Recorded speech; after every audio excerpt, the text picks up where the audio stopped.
Assalamualaikum warahmatullahi wabarakatuh. Waalaikumsalam warahmatullahi wabarakatuh. Terima kasih atas kesempatan yang diberikan kepada saya untuk menjelaskan tentang cara merancang dan mengembangkan modul P5. Sebelumnya perkenalkan terlebih dahulu Bapak Ibu semuanya, nama saya Fadila Yunisa, berasal dari SDN 20 Kalunggu, mengajar mata pelajaran pendidikan agama Islam.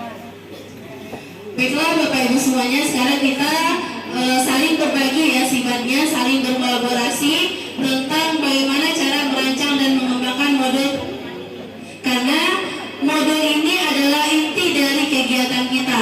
Ibaratnya dalam mengajar, berarti ini adalah perencanaan yang akan kita laksanakan dalam proses pembelajaran atau proses proyek tersebut kita lakukan bersama peserta. Cara merancang modul proyek penguatan profil pelajar Pancasila ini, sebagaimana yang sudah dibahas juga oleh teman-teman kita sebelumnya, yang pertama bahwa kita harus menentukan pertama adalah temanya beserta topiknya, dan juga kita harus mencari dimensi-dimensi yang sesuai dengan dan elemen serta sub-elemen yang ada dalam peraturan dari kementerian yang sudah disampaikan kepada kita semua. Dan yang perlu kita pahami adalah dalam merancang modul ini, topik itu harus kita sesuaikan dengan fasenya. Jadi kita harus mempertimbangkan keadaan peserta didik kita. Kalau seandainya misalnya di suatu satuan pendidikan itu memilih tema yang sama antara fase A dengan fase B misalnya, tetapi dalam pelaksanaan modulnya itu harus berbeda. Jadi kegiatan atau pelaksanaan pembelajarannya itu harus disesuaikan dengan fase yang ada. Selanjutnya, tim fasilitasi bekerjasama dalam merancang modul proyek dan juga berdiskusi dalam menentukan elemen dan sub-elemen profil serta alur kegiatan proyek serta tipe asesmen. Jadi ini yang perlu kita pahami Bapak Ibu semuanya, bahwa sebenarnya modul ini terserah kepada kesepakatan dari tim fasilitasi. Apakah kita memakai modul yang sudah ada, memodifikasi modul yang sudah ada, atau mengambil saja dari PMM. Itu sebenarnya merdeka kepada kita di sekolah. Baiklah Bapak Ibu, yang pertama yaitu prinsip menyeluruh. Sebagaimana yang dibahas oleh teman-teman kita sebelumnya, bahwa proyek P5 ini adalah kolaborasi antara guru kelas dengan guru mapel serta tim fasilitasi yang sudah dibentuk. Maka kita harus merancang sebuah modul itu dengan prinsip menyeluruh, yang mana terdapat semua materi dari bidang studi yang berkolaborasi tadi. Dan selanjutnya kontekstual, yaitu pengalaman yang nyata. Jadi kegiatan yang kita rancang dalam modul itu harus berkaitan dengan keseharian peserta didik kita. Bagaimana kita membangun sebuah pembelajaran yang kontekstual kepada mereka.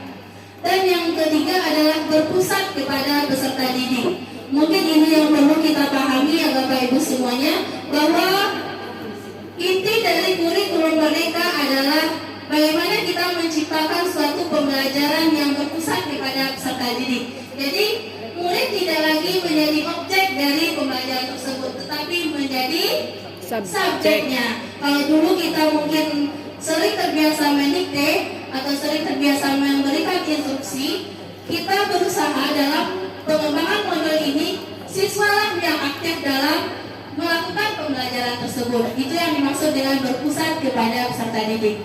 Dan yang terakhir, prinsipnya adalah eksploratif atau menggali potensi diri. Yang mungkin kita sudah pernah mendengar juga istilah bahwa dalam pendidikan kurikulum Merdeka itu bagaimana kita menggali bakat dan minat peserta didik. Jadi tidak ada anak ini yang gagal atau anak ini yang berhasil. Semua mereka memiliki bakat dan minatnya masing-masing, dan kita seguru sebagai fasilitator yang harus mengembangkan bakat dan minat tersebut. Jadi kalau dulu mungkin anggapannya siswa yang pintar itu yang hebat matematika, yang hebat bahasa Indonesia, sekarang tidak ada lagi Bapak Ibu.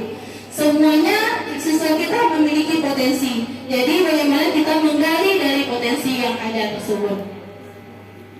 Ini ada strategi pengembangan P5 yang bisa kita laksanakan di sekolah.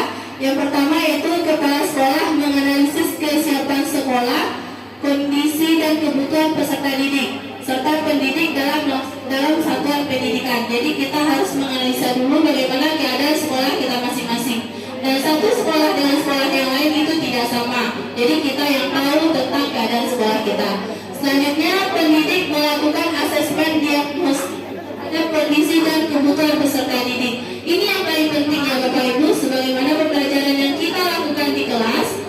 P5 ini juga kita laksanakan asesmennya terlebih dahulu. Jadi kita tahu dan bisa mengetahui tingkat kebutuhan peserta didik kita dan memetakan kebutuhan mereka. Selanjutnya, pendidik dan peserta didik mengidentifikasi tema dan topik sebagaimana yang dibahas oleh Bapak tadi. Pendidik mengidentifikasi dan menentukan dikasih profil pelajar Pancasila yang dibahas tadi juga. Selanjutnya, pendidik merencanakan jenis, teknik, dan instrumen asesmen. Pendidik menyusun modul proyek berdasarkan komponen yang disarankan. Berarti ini tugasnya tim fasilitasi. Selanjutnya, pendidik dapat menentukan komponen-komponen esensial sesuai dengan kebutuhan proyek. Dan pendidik mengelaborasi kegiatan proyek sesuai dengan komponen esensial yang sudah disusun tadi. Dan terakhir, modul siap digunakan dan dievaluasi. Paling penting dalam pengembangan modul ya Bapak Ibu, ini intinya sebagaimana yang dijelaskan oleh Ibu ini tadi. Kalau misalnya kita sudah sepakat, misalnya ada 18 minggu atau 18 pertemuan dalam satu semester itu, berarti kita harus merancang modul proyek itu dengan 4 alur tahapan proyek. Jadi harus ada 4. Yang pertama yaitu tahap pengenalan. Jadi kita harus menyepakati misalnya pertemuan 1 sampai berapa yang masuk ke dalam tahap pengenalan. Kemudian tahap kontekstualisasi. Kontekstualisasi ini bagaimana kita menyambungkan dengan kehidupan atau pengalaman nyata sehari-hari peserta didik. Jadi harus ada 2, misalnya dari 18 pertemuan tadi berapa pertemuan yang masuk ke tahap kontekstualisasi.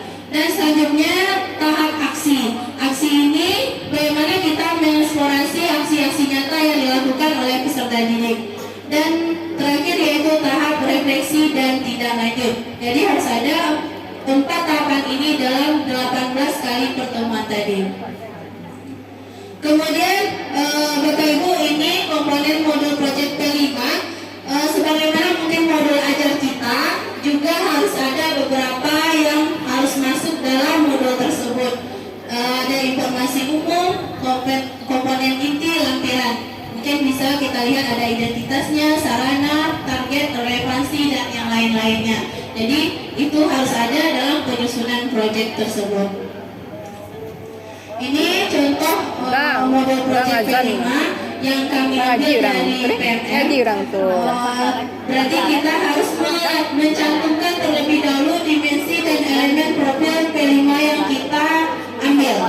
Kalau di sini contohnya mereka mengambilnya berarti 3 dimensi, yaitu beriman, bertakwa kepada Tuhan Yang Maha Esa dan berakhlak mulia, bernalar kritis dan bergotong royong. Jadi ini contoh pembagian. Kalau di sini 19 kali pertemuannya dibagi menjadi 4 alur tadi.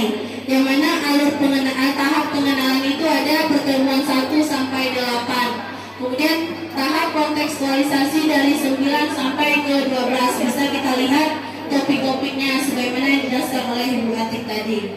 Selanjutnya di tahap aksinya ada dari pertemuan 13 sampai ke 17. Ini kebetulan 19 contohnya ya Bapak Ibu.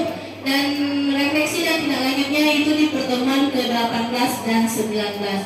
Ini contoh modul yang mungkin bisa kita gunakan dan kita modifikasi misalnya sesuai dengan kebutuhan peserta didik kita di sekolah. Mungkin itu Bapak Ibu semuanya untuk konsep pengembangan modul. Dan selanjutnya